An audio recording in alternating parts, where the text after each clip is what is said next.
Attach your ESD wrist strap to an unpainted surface of the enclosure or rack.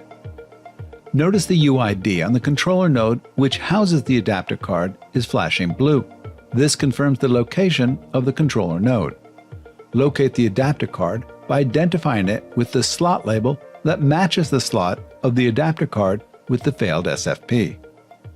Note: adapter cards do not have a UID LED to help locate the correct card to be serviced.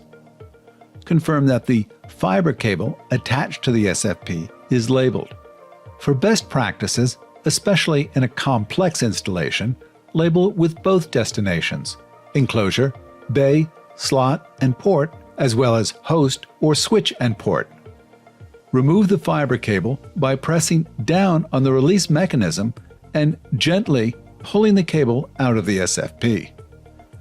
Caution: use care not to touch and contaminate the ends of the fiber cable. Push in on the SFP to release any mechanical pressure on the retention latch. Then, carefully pull on the long release tab underneath the SFP to remove it from its port socket. Orient the replacement SFP right side up and carefully insert it into the port socket. Push firmly until it is fully seated.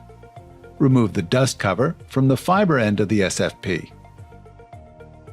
Carefully insert the two ends of the fiber cable into the SFP until they are fully seated. Note: the fiber cable may need a little adjustment and care to make sure it is fully seated. Caution: use care not to bend and cause damage to your optical cables.